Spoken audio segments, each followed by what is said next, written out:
Caught my boyfriend cheating the day after he ghosted me. I have to get my mind straight, he claimed before fleeing to live with his ex-wife all while I supported him through his depression. Now he's mad I called him out and got caught red-handed. Hey everyone, I apologize for the lengthy rant, so much has transpired in the last 24 hours. One update included. Backstory. I am a 39-year-old female who met a 50-year-old male online almost 2 years ago. He was divorced with 4 children, 3 of whom are adults. We connected very quickly, and after a few weeks we became an official couple. We began sharing our stories regarding our past marriages, relationships, lives, and so on. He informed me that he and his wife were legally separated, which I verified, and they had been separated for years. He further explained how she was using online dating applications and frequently cheating on him. He stated his ex-wife did nothing but work and go out drinking and partying with friends, never inviting him. She works in the medical profession. She would often yell at and berate him while he was a stay-at-home dad taking care of everything, which becomes relevant later. I shared my experience with my late husband, who was abusive and manipulative to me and my children. I expressed my desire to be loved, respected, and treated properly. I met his mother around the 3-month mark of our relationship, and he had already met mine. I thought I had found the one. Fast forward to 5 months into our relationship. We moved in together. Please do not judge me. I was love-bombed and treated well with amazing intimacy. His mother assisted him in packing his belongings to move into my home. I owned a decent-sized house while he rented a mobile home.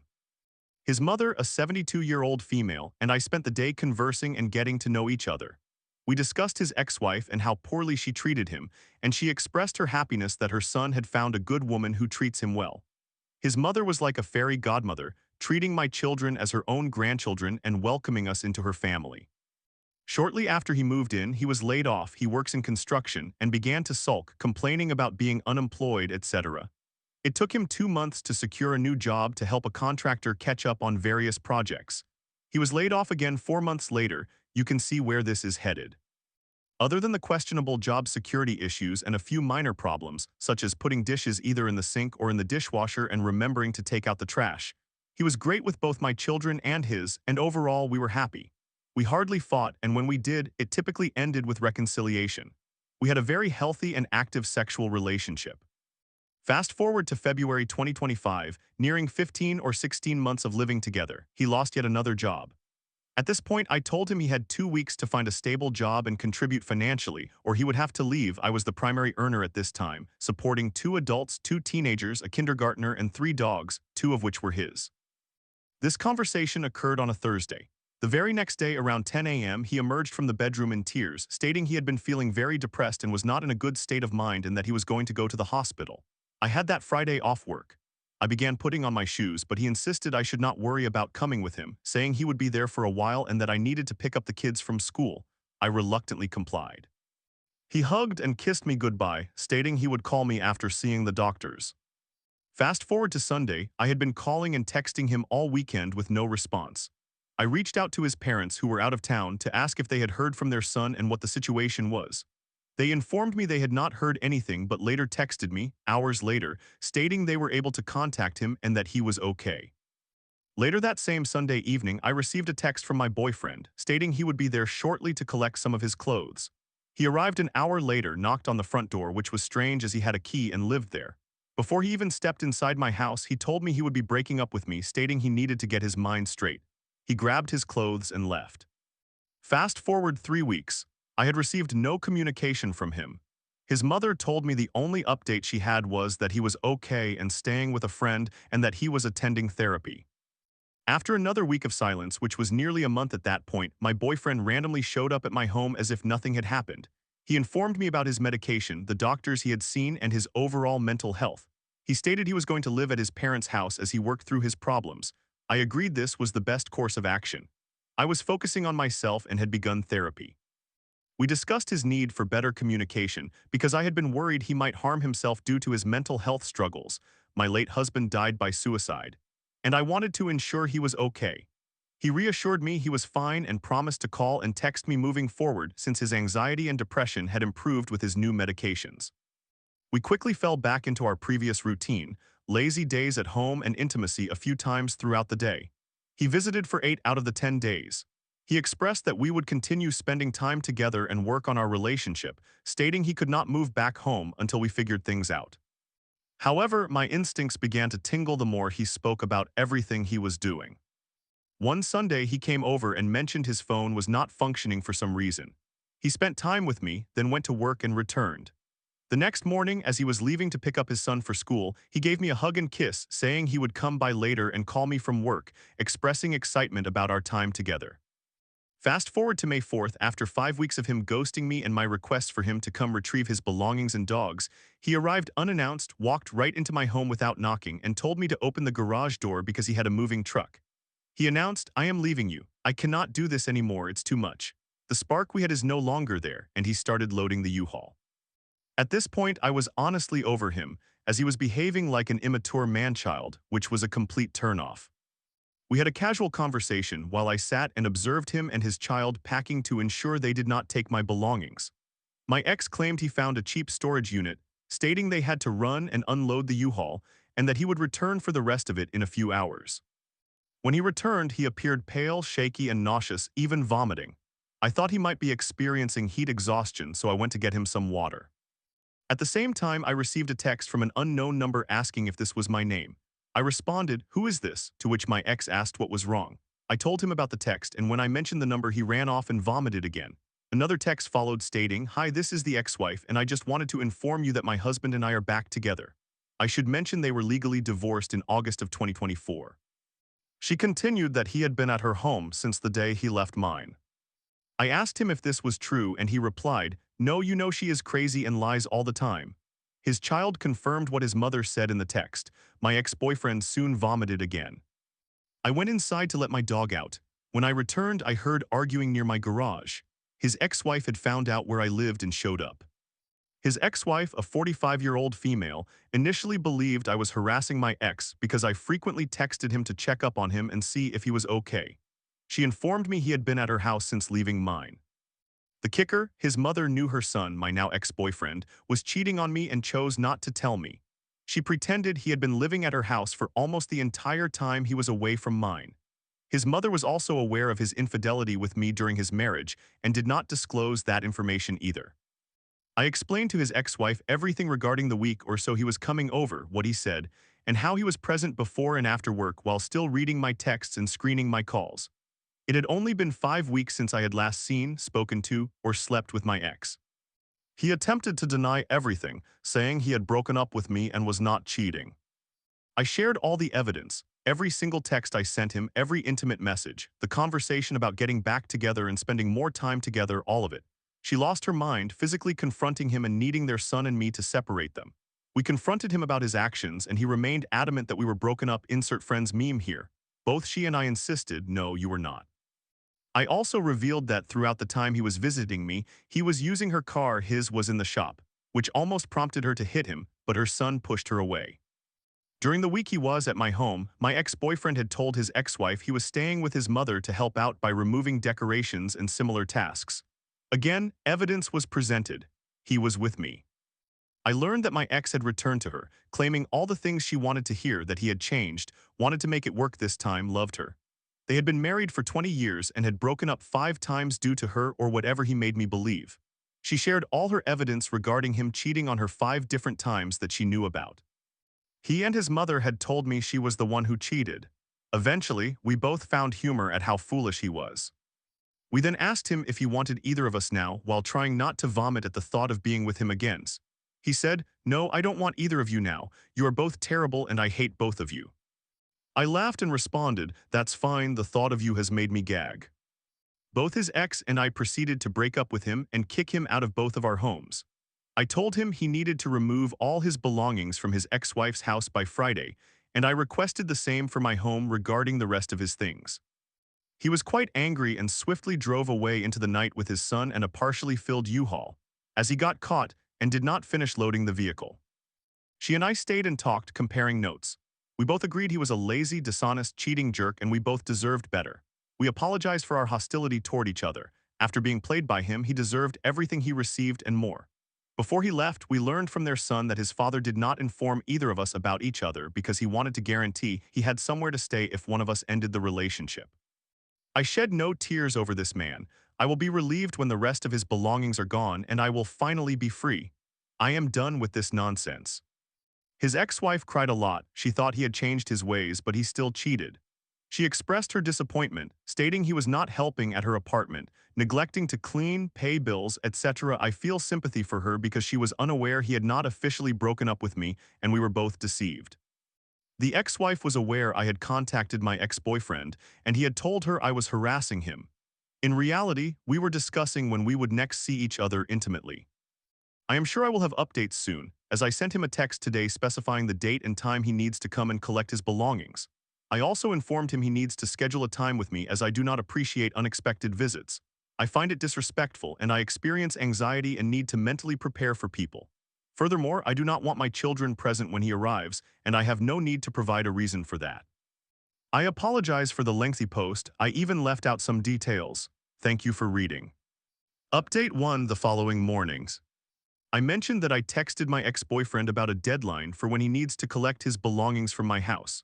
His ex-wife ex-girlfriend called me this morning, stating that my ex-boyfriend told her I had been calling and texting him, saying I wanted him back and that he should choose me blah blah. I politely informed her that I only called him to let him know when he needed to retrieve the rest of his belongings from my house, nothing more. And I sent her a screenshot of the text I sent him confirming this. I made it clear that I wanted nothing to do with him. She began ranting about how my ex-boyfriend is a dishonest person and that she could not believe he was still trying to lie about everything.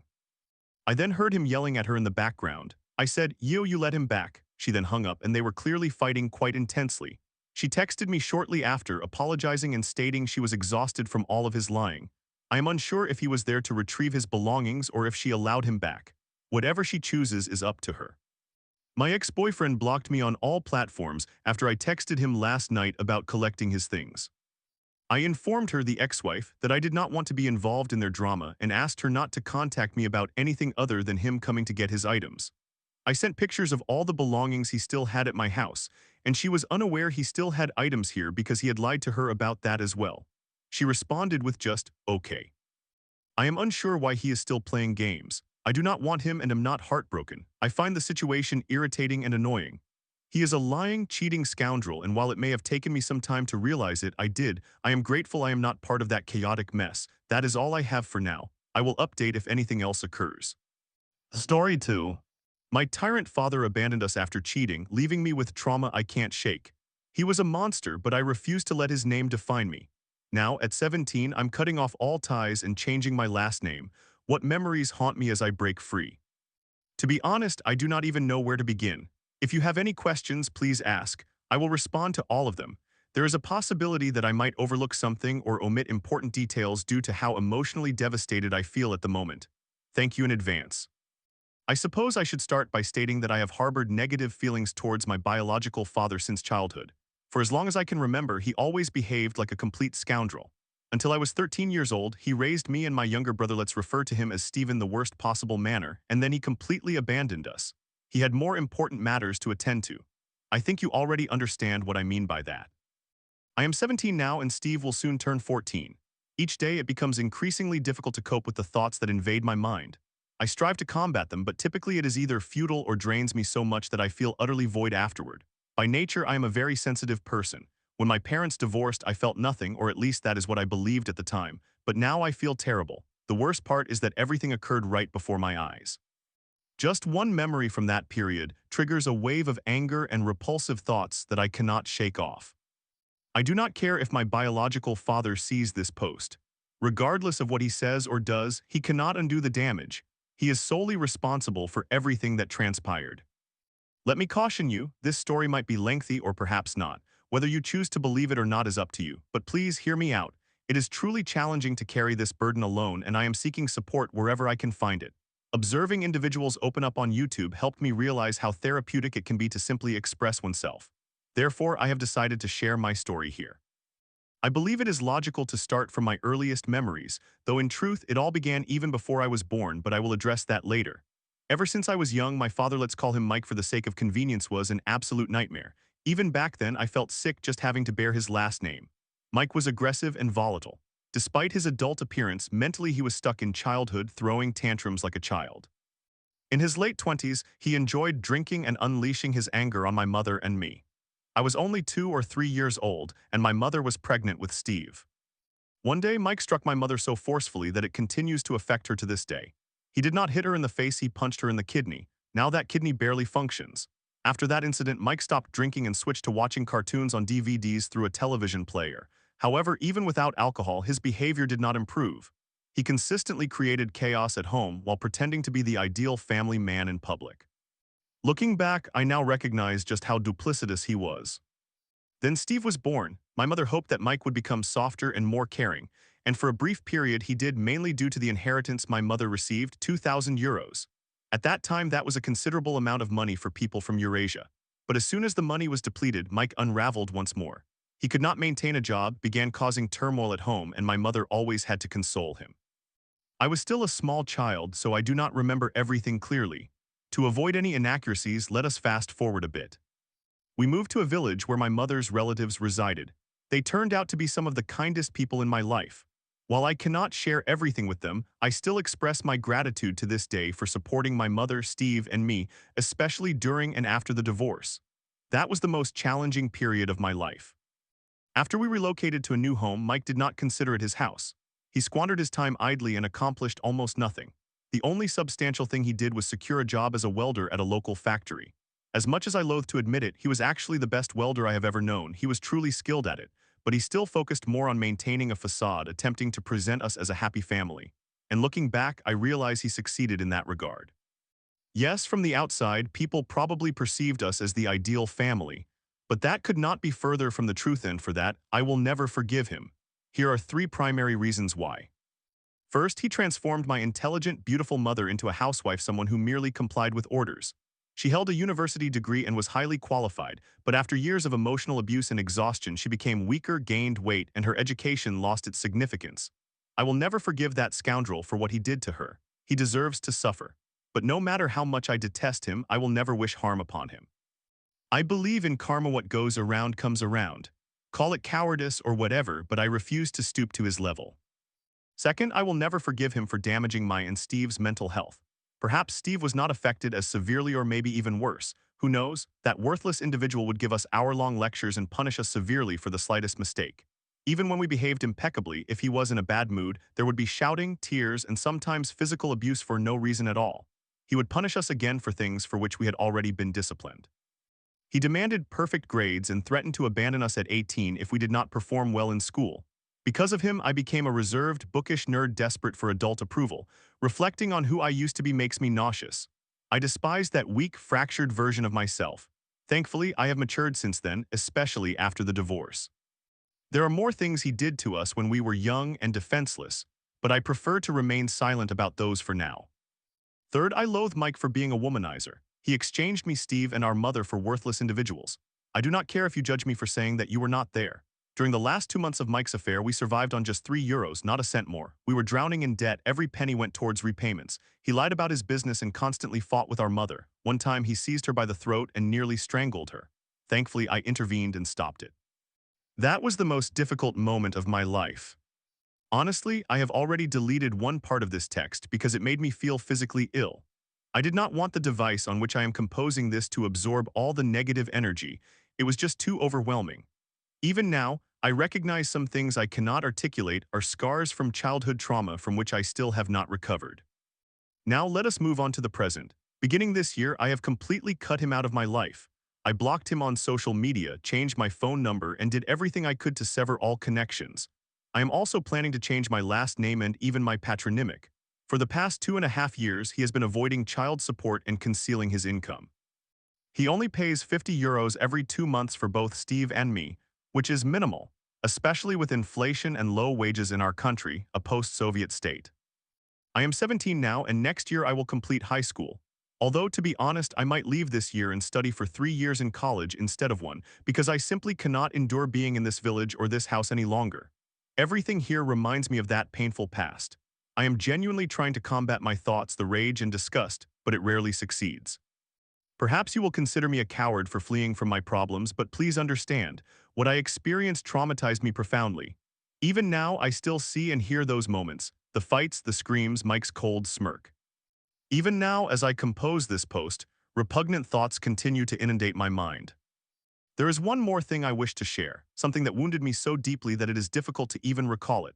My so-called aunt had a wedding. You would think it was a joyous occasion, but not for me, because he was present, Mike, and it pains and disgusts me to even refer to that individual as anything else. That wedding resurrected every painful memory. Apparently, Mike's relatives allowed him and her to stay in their home. That felt like a knife piercing through my heart. Those aunts who previously supported my mother and condemned Mike's infidelity turned out to be duplicitous, and now I feel nothing but revulsion toward them. I could provide more details about Mike's affair and what specifically repulsed me, but I simply cannot. Perhaps one day I will share it, but not at this moment. Thank you to everyone who has read my story up to this point. I may post an update in the future. There is still more I would like to express. I would appreciate your comments and I will try to respond to all of them. Thank you for your support. It means a great deal to me. To everyone who supports me, good morning, good afternoon, good evening, and good night. Story 3. My fiancé once said, I feel like I gave my all and got nothing in return. After years of being a burden amidst my struggles, now I'm terrified he wants to break up just as I find my footing. Can couples counseling save our 9-year love, or is it too late? There is a summary at the bottom. There is a lot of context involved, so I apologize for the lengthy post. I was 18, freshly graduated from high school with no prior work experience or driver's license, when I was left on the other side of the country to support my mother's dream of relocating and starting a farm. I attempted many times to postpone it so I could move with them, only to be yelled at and told I was ruining my life. I did not have a driver's license because I failed my first test and was unable to retake it before the move, and I received little to no additional driving practice after failing, so I could not make good use of my learner's permit while I still had it. The best I could claim in terms of work experience were odd jobs like cleaning or babysitting, and I saved what I could even though my younger brother often stole what I earned. I had no experience with driving, managing money, or maintaining a job, yet for 4 years with the support of my fiancé I managed to make it work. He has been working since he was 12, initially doing odd jobs like mowing lawns and pulling cattails, then obtaining a work permit at 14 to work in a cabinet shop with his stepfather. He has held many blue-collar and customer service jobs since then and has an impressive work history. He moved out a couple of months after I did, with years of work, money, and tax experience behind him. I relied on him heavily, perhaps too heavily.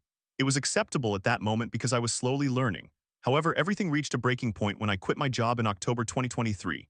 Months earlier, I realized that I am autistic and that my very nature conflicted directly with the work environment I had invested 2 years of my life in. By this point, I had already exhausted myself to the point of contemplating suicide. Around the same time, I discovered that my younger brother, for whom I had to be an at-home counselor throughout my life at my parents' request, was both a victim and a perpetrator of childhood sexual abuse. Despite quitting my job, I thought I could simply brush everything off and start over. I even had a position lined up as a knife salesperson. However, when it came time to actually commit to the job and maintain the discipline necessary for sales and demonstrations, I frequently found myself failing. I ultimately had to step away from that role. I felt completely out of place in my own mind without the ability to address it. For months, I applied for any job that did not require me to be my own boss. I probably completed thousands of applications within the first 5 months, only to receive no responses.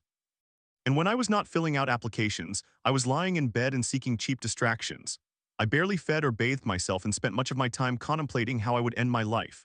We had to cancel our wedding because I had entirely submitted to the pain and grief over the life I could have had if my parents had provided more support for me and less for my brother who had molested children. But they did not know, none of us did. Therefore, at the time, I did not blame them. Around January 2024, I began to desire better for myself. I had been in therapy for a while by that time and was fed up with the way I was living. Slowly but surely, I started to strive to become more than a suicidal drain on resources.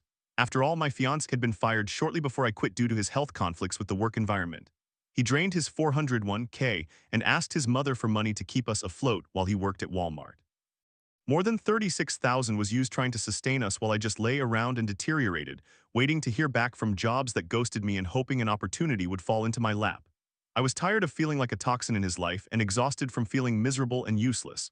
I figured that if I could not find a job, I could at least help prepare for the end of our lease in April. Gradually, I pulled myself from the couch and packed our belongings box by box. By the time we moved into my sister's spare room, I was motivated to keep trying. I printed out copies of my resume at the library in town and distributed them to any business that would accept them. When I was not doing that, I routinely deep cleaned our room and researched ways to enhance my marketability as an employee. Then we received a call from his parents. Despite all the effort and changes, They were justifiably concerned that our current path would leave us homeless and deeply in debt more serious than what my 10-month surrender had already resulted in. They offered us a lifeline. They would pay for us to move back home and stay with his father while we repaid our debts and got back on our feet. I left the decision to my fiancé, as how we responded would affect his relationship with them for years to come. He accepted their offer but almost immediately wanted to retract it. I had just begun to receive responses from places where I had submitted my resume, and he had just been accepted for a well-paying position at a warehouse not far from where we were at the time. He wanted to make it work and later confided in me that he was considering leaving me to be on his own in Oregon if it meant he did not have to move back and abandon the life we had built together. However, my surrender ensured that the life we had created was discarded, so he ultimately allowed me to lead him through this cross-country move. Throughout the entire situation, I endured criticism from those I leaned on too heavily, including his parents. I accepted it all because they were right. I aimed to never give them a valid reason to hurl that hurt at me again. We moved back into his parents' house in August and almost immediately secured jobs. He obtained a well-paying blue-collar position at a wire mesh factory, and I finally landed a job based on my own merit rather than through familial connections. It is a part-time position at a drugstore, but it is something. Since then, I have taken on a majority of the chores for our shared space, budgeting responsibilities, and scheduling management. I have done my best to help pay bills so he can focus on his debts. As of today, those debts are more than halfway paid off, and his credit score has improved by 100 points from its lowest point. My credit is healthy, although my income is limited, and I have been taking online user experience design courses to try and secure a job that will put my pay on par with his. I have acquired skills and taken on responsibilities that I knew nothing about when I was placed 2,100 miles away from my family at the age of 18, and I now feel more grounded as an adult. Recently, my fiancé has decided to stop smoking marijuana and drinking alcohol. I thought it wise, so I followed his lead. However, now there is nothing to hide the wounds that our shared trauma has caused. He resents how much he invested in me and has a deep fear of living with me again, which is especially difficult to navigate since we are on track to move out of his parents' house before his birthday in July. He also resents the fact that my depression and surrender cost us our wedding. Moreover, he is uncertain if he wants to be a father. At one point, he could envision himself becoming a father if it were with me, but now that he has so much fear regarding my ability to function as an adult, he cannot see himself taking that leap. We are covered for couples counseling through my father's insurance, so he is open to discussing everything. We have an appointment scheduled for a couple of weeks from now. I have also recently begun somatic therapy to help process my trauma. However, I am afraid it may not be sufficient. I worry that his hurt and fear will outweigh his desire for us to grow, leading him to leave me. He has expressed that he is considering taking a break because he acknowledges the progress I have been fighting for, and he does not want his pain to dampen that. However, for me, a break is equivalent to a breakup. I have grown enough to understand that fundamentally I will be okay if he does leave, but he is my best friend. We have been together since our freshman year of high school, and I cannot imagine anyone else I would rather spend my life with. I feel lost and unable to discuss this with friends or family because I fear they will unjustly attack him on my behalf for wanting to leave, despite all my growth. He does not deserve that treatment right now, not after everything he has contributed to my life over the years. I am unsure about what to do. I just needed a place to talk about this. Summary. I was a struggling adult with no skills or valuable experience when my high school sweetheart and I were moved 2,100 miles away from home. For years, I relied on the experience he had accumulated before our move, especially during the 10 months I was suicidal and deteriorating, which put us in significant debt. Now that he is fighting for sobriety from marijuana and alcohol, our shared trauma is resurfacing, and he may leave me despite my consistent and successful efforts to grow and rebuild over the past year. I cannot discuss this with my loved ones for fear they will unfairly attack him. Couples counseling is approaching. Story 4. For years, my sister's boyfriend made me feel unsafe in my own home. At 20, I finally confessed to my parents, only to be met with disbelief and dismissal. "You should apologize," my stepmom insisted, but I stood my ground. I didn't lie. Now I question everything. Will I ever find closure? I am a 20-year-old female now, and I have been carrying this burden for a long time. When I was around 12 or 13, my sister's boyfriend, let's call him, moved into our home. At the time, he was 18 or 19. I remember the first time I ever felt uneasy around him. I had forgotten something in my room after taking a shower, put on a cardigan, and ran a few steps across the hall. He saw me and gave me a look that immediately set off alarm bells in my mind. I was reprimanded for it, but what stuck with me wasn't the scolding. It was how he looked at me. From that point, the subtle but consistent violation of boundaries began. Brushing against me, finding excuses for physical contact, bringing up inappropriate topics, and gradually creating an environment where I no longer felt safe in my own home. I had already experienced abuse at the hands of a step-parent when I was very young, so unfortunately I recognized the signs. I started dressing in oversized clothing, attempting to make myself smaller, and even tried being rude to him, thinking that would deter him. It did not. When I turned 18 and moved out, he added me on Snapchat. I knew no one would believe me without proof, so I began keeping a record. He messaged me constantly, manipulating, guilt-tripping, telling me personal things about my sister, his girlfriend, and making entirely inappropriate comments. Then during a New Year's visit, he touched me again. That night, I felt sick. I cried to my cousin and finally decided to tell my parents. They did not believe me. My stepmother made it clear that I was not really welcome. My father, whom I always thought would support me, said nothing. I did not go to the police. What he did was not legally sufficient, but it was enough to traumatize me. A few months later, my disabled younger sister was hospitalized. I rushed to the hospital when they called, and they acted as if nothing had happened. My stepmother even told me I should apologize and admit that I lied. I did not, because I did not lie. Since then, I have mostly kept low contact. I have tried to rebuild something, but every time I do, it hurts. My stepmother recently berated me out of nowhere. My father compares me to my sister. It is painful because I am not failing. I have my own place, I am working, and I am in college to become a nurse. I am doing my best, and none of that seems to matter. I miss my family. I miss the sister I once idolized. I told the truth because I believed she deserved to know, because I loved her, and because I did not want anyone else to be harmed. And now I am the one who has been pushed out. I just do not understand why. Sometimes I think I should not have said anything. But then I remember how gross it felt, how violated I was, and I know I had to speak up, even if no one listened. I am not really sure what I am asking for. Maybe support, maybe validation. Perhaps I just needed to express this somewhere and not be called a liar. Thank you for reading. Update. My sister and her boyfriend are engaged. My stepmother said I will regret not repairing the relationship if I do not do so now, saying I should apologize and state that I lied. But I did not lie. Edit. Edit a little more background. I honestly did not expect anyone to care this much. I mostly just needed to vent. But seeing the responses made me realize I should share a bit more context. When I was little, I was abused by my stepfather. He groomed me and did other things I am not comfortable discussing here.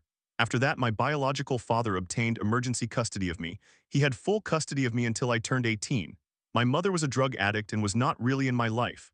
I am actually the result of a one-night stand, and if I had not been abused, my father likely would not have sought custody. There was never a strong father-daughter bond to begin with, but when I was 6, I felt alone and clung to him because I had nobody else. My stepmother never really liked me. I was an angry child. I acted out a lot, partly because of what I went through as a child, but also because I never received proper help or support to cope with it. I have 4 siblings on my father and stepmother's side and 2 more from my biological mother. I do not have any full siblings, and growing up, the favoritism was obvious. I was always treated as the least important, the most difficult, and the one who did not seem to belong. My sister, whose boyfriend is inappropriate, is the favorite. All of that has added so much weight to everything that has transpired with my sister, and my parents not believing me. I have always felt like an outsider in my own family, and trying to do the right thing just made that even more painfully clear. After I spent that New Year's weekend at my parents' house, touched me inappropriately several times. I guess my turning 18 made him feel bolder. It was disgusting and emotionally overwhelming. The next day, I went home completely overwhelmed. I had been drinking the night I finally told my parents everything, what he did that weekend, and the way he had acted toward me in the past. I regret being under the influence when I told them, but realistically, that may have been the only way I could have ever worked up the courage to say it out loud. Their reaction was terrible. They basically kicked me out and sent me home. After that, I texted my sister Kay and shared the screenshots and inappropriate pictures A had sent me. She immediately denied it was him, said it wasn't his Snapchat, and that the explicit photos I received weren't of him, even though you could clearly see my parents' basement in the background of one of them. I have had no contact with Kay or A since then. I do occasionally still see my dad, stepmother, or stepmonster, honestly, and one of my sisters, but the relationship is strained and complicated. Update: my sit-down with my father was rescheduled because of his birthday. I 19 female was supposed to have a serious conversation with my father about everything, the trauma I experienced, the way I was treated, and the hurt I have been carrying since I spoke up about my sister's boyfriend, a 26 male. However, yesterday the meeting was cancelled because it was A's birthday, and my family decided to throw him a party. That really hurt. After everything that has happened, it felt like such a slap in the face.